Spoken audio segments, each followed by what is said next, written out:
Peace. A motherfucking man from PA, Erie, Pennsylvania. Yeah, that's me, man. That bitch. That's me. Yeah, you know who my dude is, right? Who? Fucking Arliss. Oh yeah. That's my guy, man. Yeah, no doubt. Yeah, I know. That's why I told you that. No doubt. That's my motherfucking guy right there. I'm good with all of the gentlemen, Turtle. You ain't gonna see me if you're a gentleman. He all right with me. What happened with you and Mano though? Basically this. I was in a situation where I needed to interview him, and they don't respond to emails or tweets. The general way that we would contact them, they don't too much respond to them.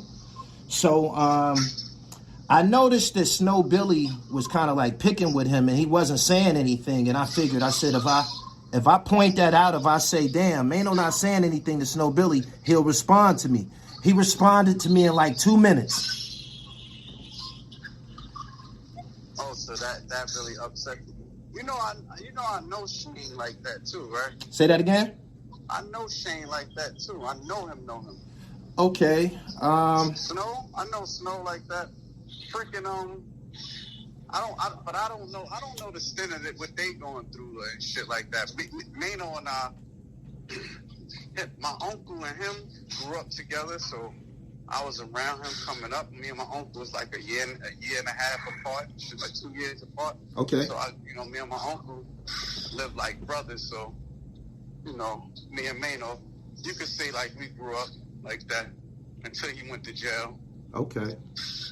Let me ask you something. Let me ask you something, Turtle.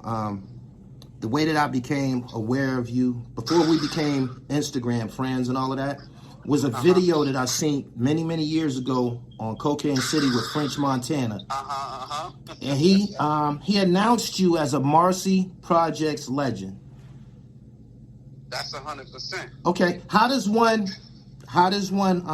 earn such a title? Being as though you come from one of the most notorious projects in New York City.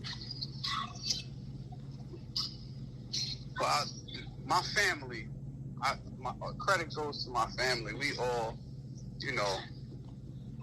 I earned my own name as well, but my family was into the streets and into all that shit. They was into, hustling, and my pops brought something to the projects where he was actually used to hit trucks and shit like that. So, you one of them kids like on Menace to Society and shit. With Kane? Yeah. You know what I mean? Like, my folks was into the drug shit, using it and all that shit. So, my family, all my uncles and aunts and all of them stealing and hustling, and my pops hitting trucks, my mom's hitting jury spots and all that type of shit. So, it's the history of it. But I got one better for you. You know what I mean? Like, I'm actually going to get you an interview with a true one my OG. Okay. From my hood, Stan Burrell. I don't know if you did the research on him or whatever. Okay. What's his story? What's the story? Yeah. He just came home from doing 20. He got that play. He went to jail in 97. Okay. 25 years and some change, or 24 and some change, what it was. It was 24 years and 5 months, some shit like that. Just came home. And he a hustler, of course. I mean, he was hustling. He taught us a lot of shit, man. I mean, I don't know the extent of his post release, because he had life. He had life. His joint said deceased on it when you looked it up. Damn. So, but I ran with all them dudes. Like, I ran with the older dudes, the younger dudes. I know all them dudes. Like really, really know them. Okay, let's start from the top. What was Marcy Projects like growing up in the late 70s, early 80s? I mean, Marcy was and always will be a family, even though, some of us had our differences, but still a family. We all still a family. So it was family oriented. Nobody couldn't come in our hood and do nothing to nobody in our hood. Okay. Did you play any sports coming up? Hell no. I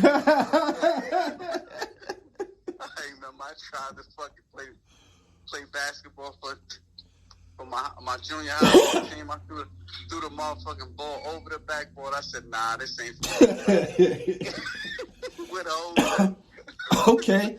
So, based on what you just told me, your background consists of pedigree. You come from a family of hustlers and outlaws. Yeah, somewhat like that. Okay. And, you know, me, my cousin, he's like we grew up like brothers, but my cousin, Black, and I actually picked up on a different side of that lifestyle. Okay. Turtle, I see you trying to keep it real clean, man. You trying to keep it. You trying. Because I mean, a lot of shit. Like I to be perfectly honest with you, man,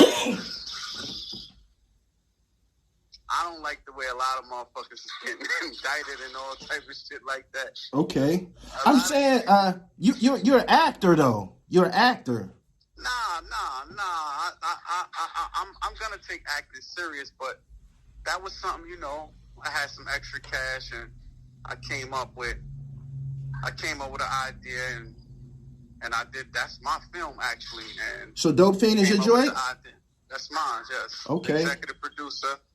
I hooked up with my homie from the next Projects, Tompkins, and he introduced me to Ron Elliott. Ron wrote the story, and we shot it. Let me ask you something. You say Ron wrote the story. You're executive producer. I know what that means. I influenced the story, though. Okay. Let me ask you something, though, because I want to be in the executive producer's shoes at some point, too. So, correct me if I'm wrong. The objective is to find somebody who done wrote a dope script and bring it to life. Mm-hmm. Is that technically what you did? You found you a good writer and said, this is the story I want right here? Well, we sat and talked, and I gave him some ideas and told him some true events, and he created the story around his imagination or the vision that he had for it. But the hardest part was getting it done. We got it done. I mean, I sponsored it, and I influenced the writing. I styled most of the people in it. I acted in it. Right. I was doing. I basically did a lot of mostly all that shit, man. Okay. Him, Ron, myself, and Efi, and the team that we hired. Yeah, we executed the film. Growing up, which side of the game did you play? You know, there's several, participants in the streets. You got pimps, you got jackers, you got hustlers, you got scammers. I'm going someplace with it. What position did you play? What position did I play? I mean, I was into pharmaceutical business, man. Okay. All right. This is what I was trying to. I've been trying to get out. How did you become a Marcy legend? And you was kind of like tiptoeing. You know what I'm saying? The social and economic conditions. That's what influenced you. What you see. We all had folks that we wanted. We all had motherfucking folks that worked, and we had partners parents that live with their parents. Then here you is, you live with your grandmother. She got to take care. Now she don't have to, but she made a sacrifice to take care of 17 of us. Okay. And still have the doors open for her children that was, running the streets and doing whatever they was doing. So, your social conditions is different from everybody's. Now your economic conditions start to change because the things that you want, that you see your people's doing socially, So the only way that you can see is what's the easiest and what's the quickest way that economically that you could come up. Okay. What you do. Okay. For you got a wicked jump shot. What you do? For you, per se, what year was it? About 80. Was it what 11 or 12? 88, 89? Ooh wee. Yeah. You came out in the thick of it. Oh my goodness. Tell me when you got your first starter jacket. About 88, 89. Oh yeah? Why you chuckle when I said that? Them jackets was a big thing back then, when they Turtle. Oh no, you talking about a starter jacket? Yeah. No, me and my cousins and sisters and brothers, we had. There's nothing that we didn't have. Our family boosted, so they stole shit. So we had all that shit. That's material things wasn't nothing to get, or it was always easy and accessible for us to have. You know what I mean? Like my aunt would wake me up one day and be like, "Come with me," and take me in the store, and I come out fresh to death with. And my godfather worked in fucking Shoe Kings, so I had British Walkers and all that shit when they first made them for small sizes. Yeah. So. Did you know Dan? Danny Dan? Danny Dan, yeah. Danny Dan is family. Well, you know I'm gonna bring it, man. It's Gully TV, man. You know what I was. He's family. You know his sister have a baby from my cousin's his brother. Wait, hold on.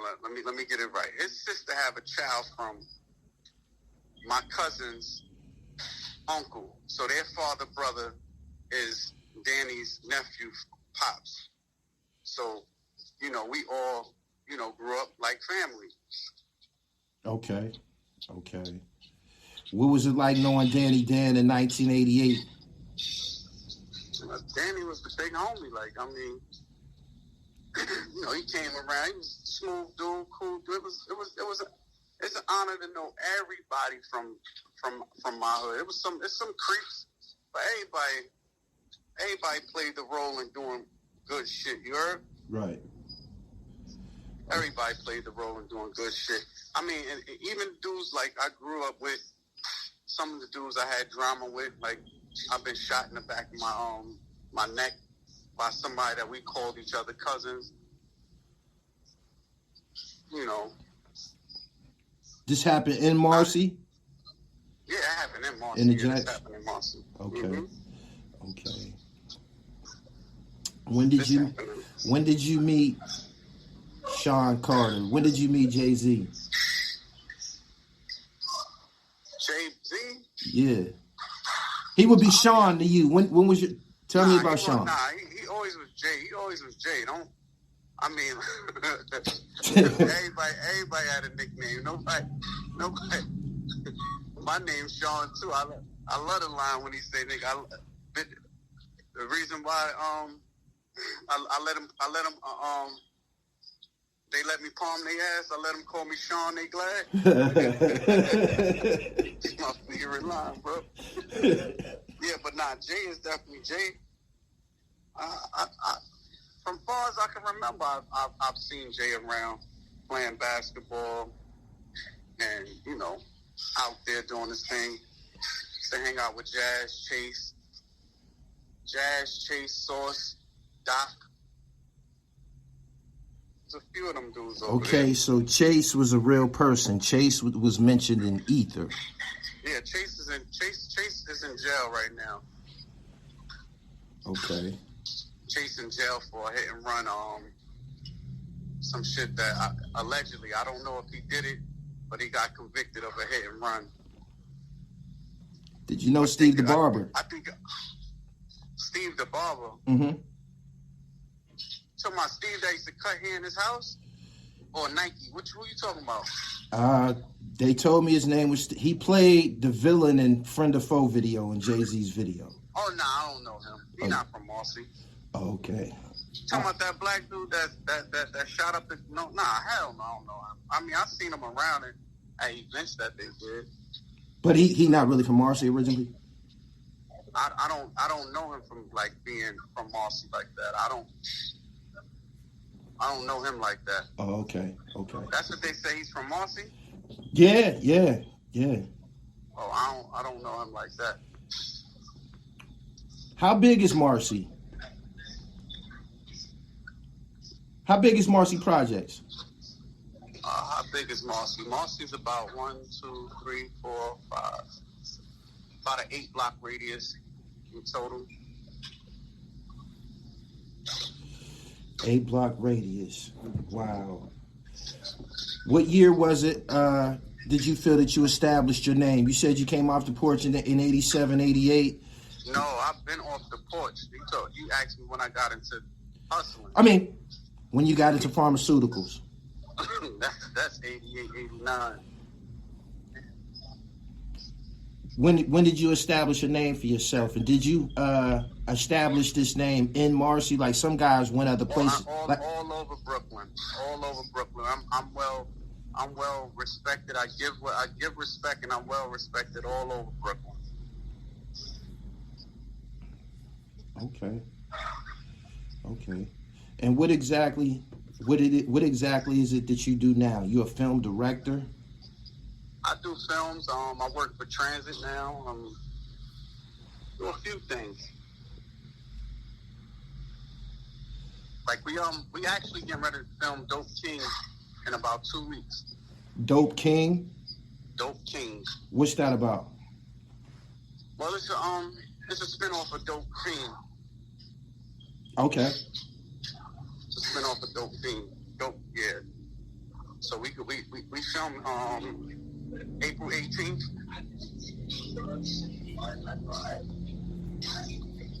All right. Yep, in about 2 weeks. All right. What made you go in that direction? Theater. What made you go that way? I built my way. You know, it was kind of a process with me. But what made you go that way? Well, I had to touch on expression. I used to rap, actually. Is that right? I used to rap. Was you nice? That was cool. Will I find some of your music online? Yeah, you can find some of that shit. For real? You said you seen Cocaine City. I was rapping on that one. I didn't know that. I thought he was just filming you, man, because you was like some type of baller or something, man. That's the energy that you transmitted. Now, how did you meet them chicks? Oh, you talking about the interview? Yeah, man. You was giggling with some foreign chicks from they was from overseas. Yeah, shorty from South Africa. All right. We actually was in the meatpacking district and just kicking it, just sitting there having drinks and kicking it. Okay, I was under them. I thought that was Miami or something like that. They look like that shit in there. New York got some nice little views and shit. And you ran into French down there? He knew you as a rapper? Nah, actually, Picture Perfect. Yeah. Yeah, that's how the connection with French from Picture. He knew who you was. Picture, good peoples, man. You was announced on that video as a Marcy street legend, man. And I mean, most gonna tell you that. Only you giving Turt, you giving me the PG version, man. You want me to tell the tales? You've been more transparent on Instagram, man. I catch you in a good comment, man. You'll let it rip, man. We got on this recording, man. You like, oh. What you want to hear, Playboy? Tell me about Marcy in the 80's, man. Tell me how you got that name. Well, niggas just don't be penning legend. Where I'm from in Marcy, right? The Nostrand Avenue side.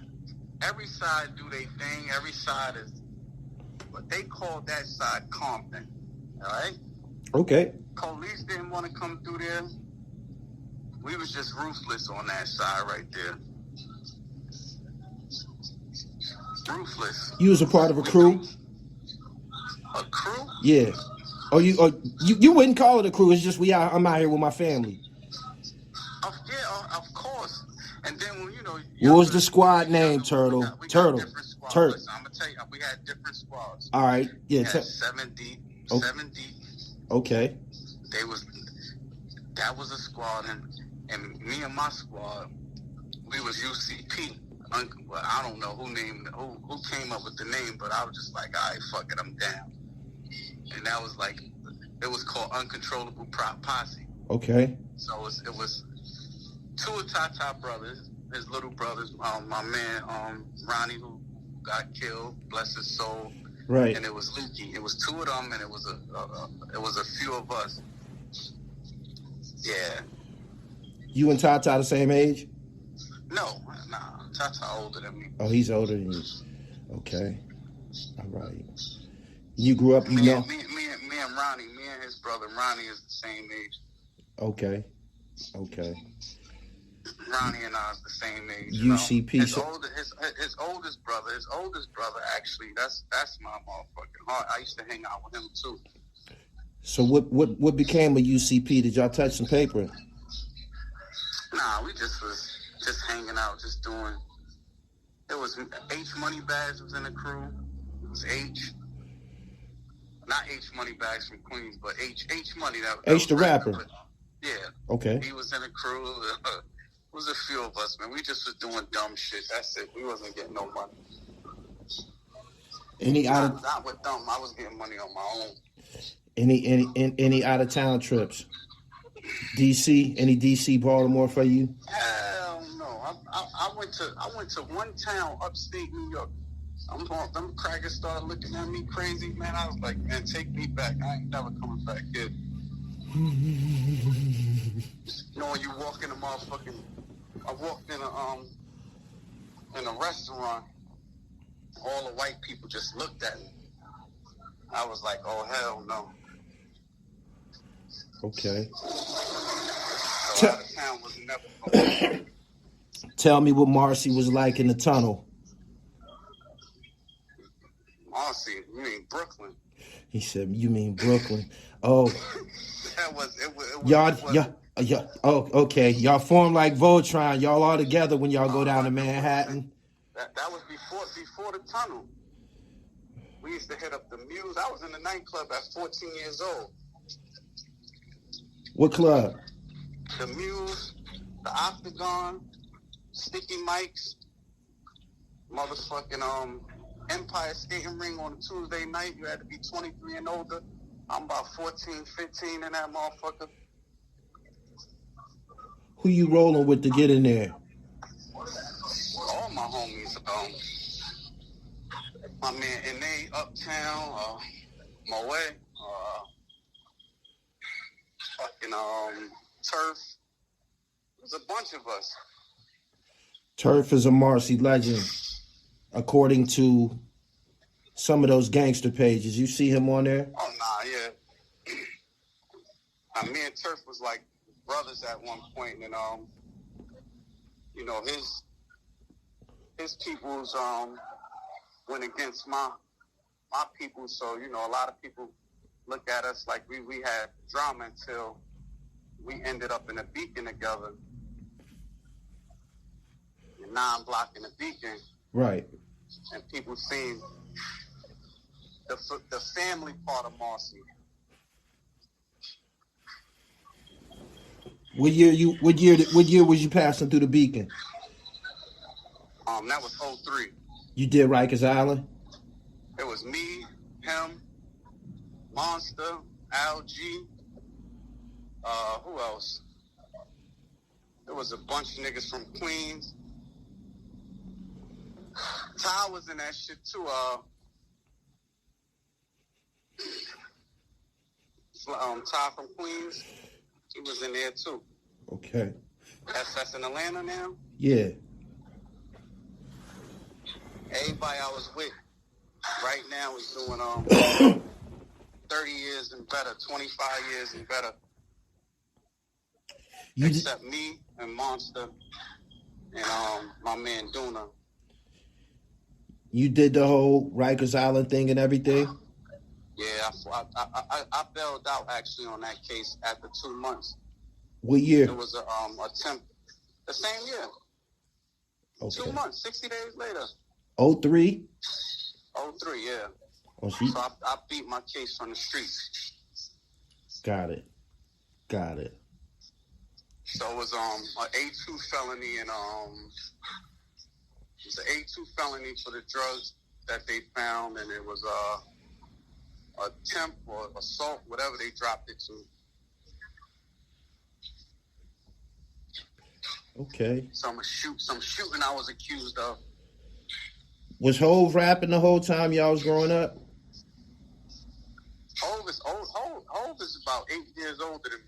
Okay. But Jazz always had that music shit from the project point of view. It was a bunch of rappers, but Jazz actually the one who went and got the deal in the late 80s. Okay. And Jay came up, he was rapping with him. Yeah. Yeah. Did you see that shit going that far as it went? Nobody see it as going that far to dude being a billionaire. The rappers at that time wasn't nowhere near millionaires. Yeah. I'm talking about not just the monetary value of the situation, just all of the shit The that longevity to being a king and shit. Did you see that coming? Like, no, he's definitely always been nice. He's still nice, but nobody's seen that coming. Only one dude seen that coming. That seen that Jay was the nicest in his eyes back in them days, and that's Eric Nicks. okay. Eric Nicks used to be like, yo, that's the nicest nigga in the world. And I used to be like, yeah, he's nice, but in the world, better than Rakim? It's like better than all of them. That's it, better than LL? He said, all of them. Where was you at the first time that you heard Cough Up a Lung?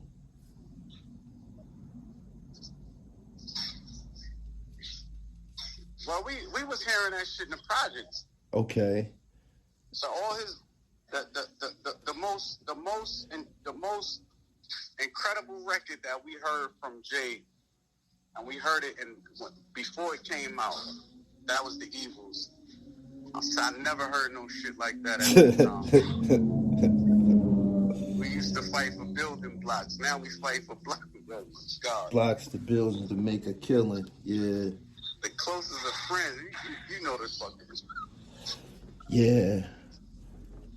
We and at that time we having shootouts with our childhood friends and shit like that. So that was really. It was reflective of what was going on in the Jacks. It was reflective of what was going on. Damn. It was reflective of what was going on.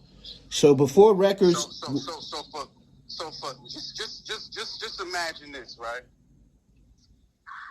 So for a person like a Turf, who would call me his little brother to people, right? When we go places. So when we come around each other, people looking like something gonna happen or something go down. Just imagine that. To a dude who introduced you to other dudes that was putting work in when you was younger, that call you his cousin and introduce you to his cousin. To him running up and back of you and shooting in the back of your head. Damn. This shit could be traumatizing. Then for you to feel like there was either me or them. And you shoot people in front of the police. All that over shit that don't have no significant value. Whether it's jealousy, whether it's who getting more money or whatever. Damn. That shit is stupid. What was y'all interactions like with Tompkins? Well, I hung out in Tompkins. I hung out in Sumner. Nostrand Avenue. What about Lafayette Gardens? LG? Yeah. I never hung out in LG. You knew them over there? Yep. Hell yeah. Y'all have the same demographic, same. Me and Oz, Tarzan brother Oz used to be in the tunnel together. Me, him, Huck.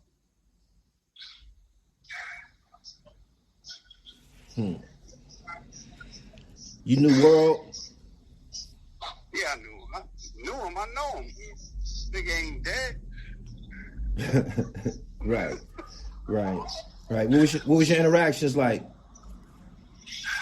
I told you, man, dudes respected me and I respected them. Ain't nobody disrespect me and I ain't have to disrespect them. Well, one of his crew members, I stabbed in the neck, though. On the streets? In the tunnel. Oh. You don't even look like that type of person, man. He must have really upset you. Everybody say I don't look like that type of person till they cross the line. Right. But I mean, it's nothing to do those type of things. The hardest thing for a motherfucker to do is protect their community. It's easy to destroy that shit. Right. People gonna celebrate you doing dumb shit. Right. But they gonna clown you when the consequences come for the dumb shit you do. Was it necessary to take weapons to the tunnel back then? It wasn't, but you never know when it's gonna go down. Right.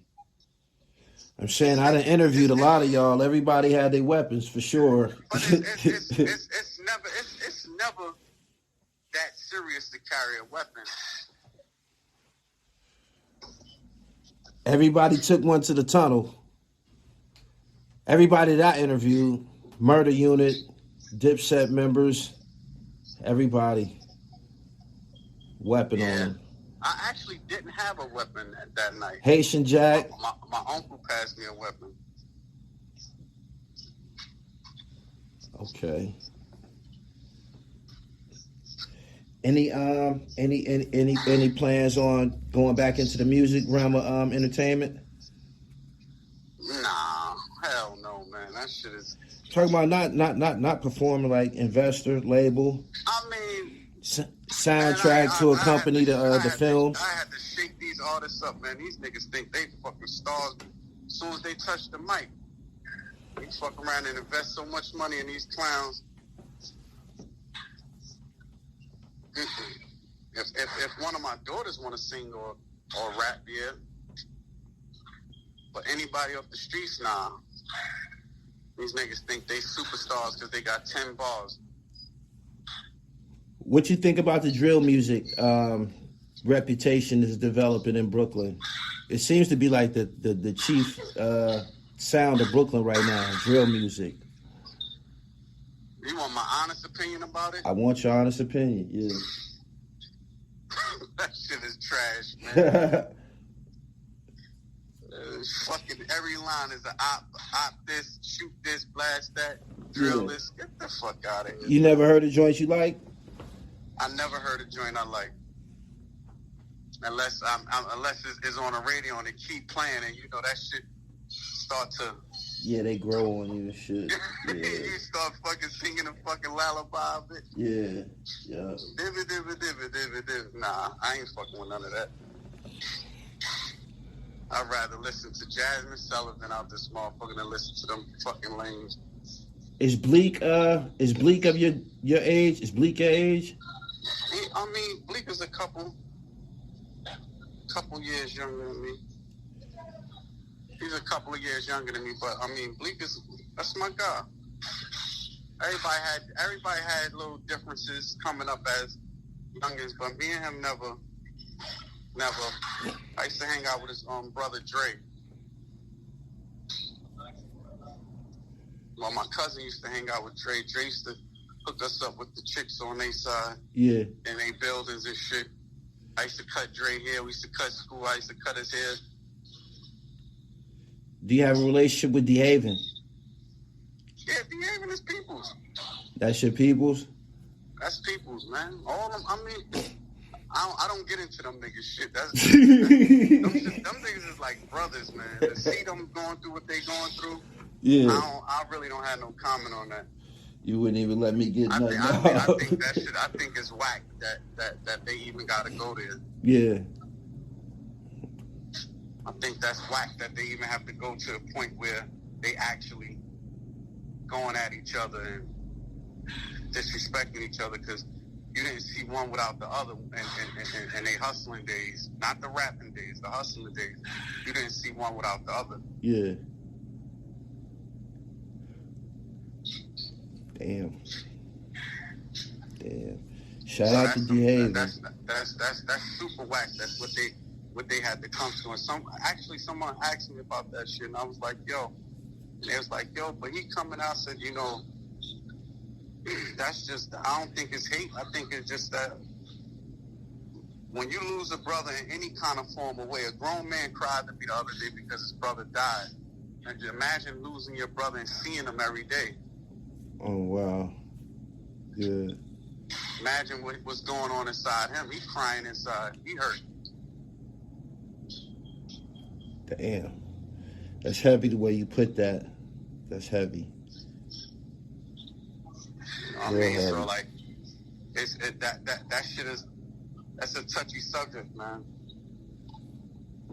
It's just like when I came in the Beacon, right, and I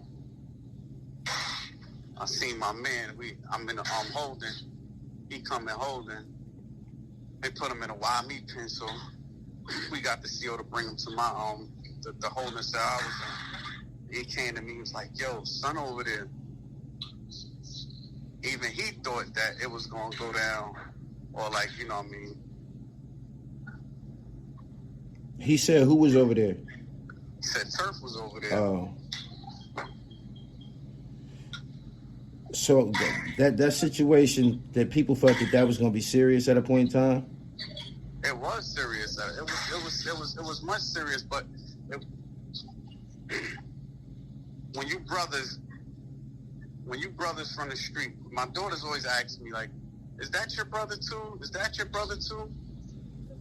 But when you grow up in the streets and you look at dudes as either your family, it's a brotherhood. So when you make your peace with your brothers and your brotherhood, and we all do wrong shit. We all say wrong things. We do wrong things. But when you make your peace with your people, no matter what happened. Can I squash it with a person who shot me?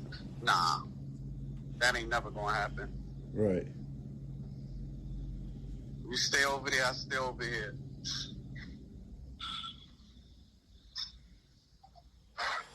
I feel you. This is the rated PG version. We got. Huh? You said what? This the rated PG. I gotta let them know this the rated PG version.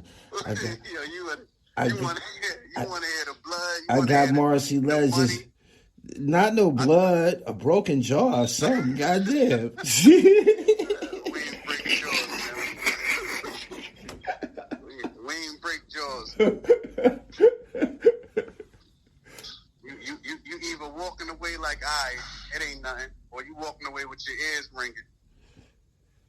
Tell me, what's the place to shop, man? Growing up in Marcy in the 80s and shit, where were you going to get fresh at? Tom, Dick, and Harry, Murray's Corner, Shoe King. Is Tom, Dick, and Harry's? Is that Tom D's? Yeah, Tom D's, Tom, Dick, and Harry. All right, so they all Memphis Bleak and all them used to rap about him all the time and shit. Rap about this. Yeah. It's a sneaker store. Yeah. It's still open. Yeah, it's still open. I'm actually in a gym up the block from it. Tom, Dick, and Harry's. Okay. Tom D's. Tom, Dick, and Harry. What was Danny Dan like? Well, I'll put it this way. Being from Marcy, I learned some of the flyest shit, with the flyest ways to dress from people like Danny, people like Baldy. Okay, I think I heard of Baldy before. Yeah, Baldy is a T. I tell you this, Baldy, Tree, and and a couple of other people would not be dead had the project still been under the way that we grew up. Them guys lost their. With Stan being home, with Moet being home, with us being out there, that would have never happened to all tree. Nobody couldn't come in Marcy and do nothing to somebody from Marcy. Impossible.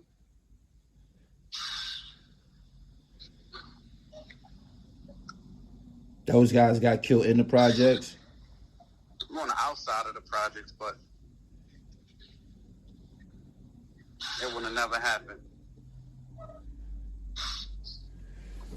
Marcy Projects.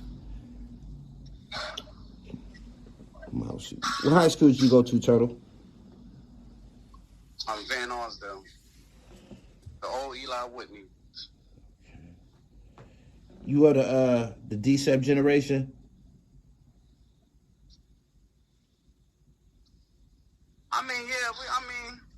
We heard of them, but they didn't come. They wasn't on the G train. They wasn't on our line. Oh, okay. That was another area of Brooklyn where they was centralized? They was all over Brooklyn, but the G train, the G line, where we at? Yeah. You got to understand, as soon as you get off the train of Murder and Willoughby or Flushing, you in the projects. It's like getting off in Queensbridge and walking upstairs in Queensbridge right there, the same thing with the G train. When that F train stop right there, Queensbridge, you go upstairs, you in Queensbridge. Yeah. The same thing with G train. So if you had a problem on a train, there's a whole project waiting for you. And that's a fact. Every hustler, every killer that was out there was right there on that corner on Myrtle Avenue. Waiting for jail calls. He said waiting for jail calls. Oh, the payphone era. The payphone. Yeah. Yeah. Yeah, we had a payphone up tight too. People had no idea that them phones used to be ringing all day and all night and shit. All day and all night. Yeah.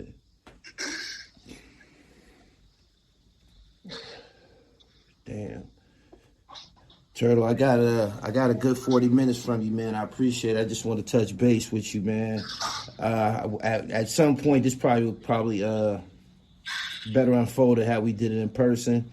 But I got my podcast now, so that's why. We'll link up. Don't worry about it. Yeah. You just hold that in the stash, and we definitely can link up and get up, man. Yo, Lindsay, man. Yeah. It was other Lindsays and Marcy? Nah. Okay. My family name is Smith. So how you get Lindsay? My mom's and pops got married. Got it. So my whole family last name is Smith, but me and my sister last, and everybody thought that was my last name, Smith. Okay. I got one final question before we get up out of here. Is it any truth? Was Tah Tah some type of like goon in the projects or something like that? But when you say goon, what you mean goon? Like he got a big reputation. I don't know whether it's attributed to Jay-Z. I hear other people speak. I've heard Choke No Joke speak of him. I've heard Dame Dash and them speak of them. I tell you one thing. And they speak of him like a body. I tell you one thing. As small as his stature is, ain't nobody getting close or doing nothing crazy to Jay while he around. We from Marcy.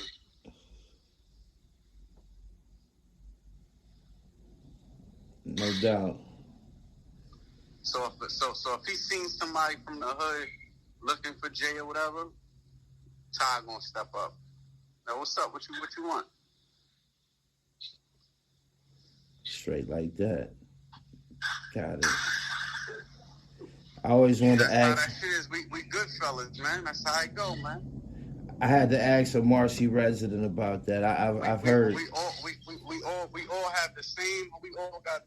I mean, not everybody, but the people who you speaking of and the people you talking about, we all got the same heart.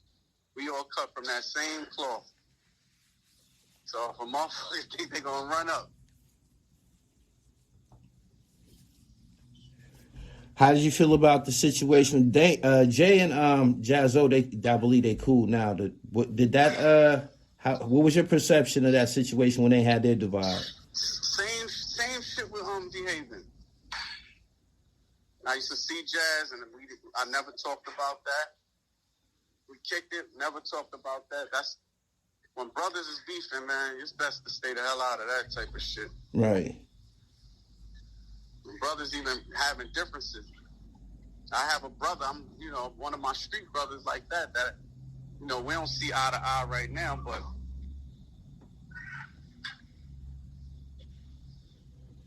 He might let motherfuckers speak on me or talk about me. He might do that shit, but I don't do it to him, and I don't let nobody speak on him in a disrespectful way. Yeah, I ain't with that. I don't know if niggas carry me the same way. My integrity is my integrity. Right. There are things that you can't buy my integrity. I don't eat no meat at all. I don't eat no fish, no type of flesh. You can't pay me $1 million to eat some meat. Why? Because it compromises my integrity. My shit can't be brought. How long you been on that diet? 21 years, brother. What made you go there? I mean, a few things. I was in fucking jail. A bunch of shit. That influenced me. I was reading books. I read shit after that shit had me learning meditation and fasting and shit like that. Okay. One day I just like, I ain't eating no more chicken and turkey and all that other shit. You gave up seafood and everything. Everything is gone. Damn. It's a lot of discipline. I mean, we men. If you can't discipline yourself as a man, who are you? Right. What are you? No doubt. And that's why these dudes fall for anything. They don't stand for nothing because they don't have the discipline to change within. If you can't change within, who are you? I don't give a fuck how many guns you bust or whatever. If your integrity could be compromised, who are you? What are you? Right. Okay. Turd, I appreciate you, man. I got 48 minutes, man. I'm going to go ahead and edit up, and this definitely going on my podcast. But again, like we said, at some point, man, we do it in the flesh. I appreciate you. All right, no doubt, man. No doubt, Mr. Lindsay. I got your number, man. I'll be in touch. No doubt, man. Stop taunting them dudes on the joint. You're a funny guy. Trying to get my dribble right, man. I'm going to get it right. You got your dribble right. You got it right. I'm working on it. All right, Turd. I appreciate you. All right. My man. Peace.